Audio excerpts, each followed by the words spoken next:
Ek is Wilma Ermsen van die Suid-Kaap Forum en ek gesels nou met meneer Chris Tauti en hy staan vir wijk 8 vir die ANC. Meneer Tauti, wat is jou gevoel oor vandag?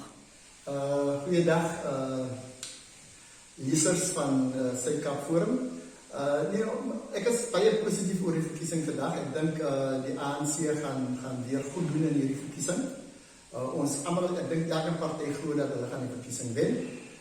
Ek weet 100% dat ek my wijk spesifiek wijk 8 gaan wen. En ek weet ook presies wat ander wijke die ANC gaan wen. Die uitslag van die verkiesing, dit is mos maar altyd 'n 50-50 affære tussen die twee groot partye.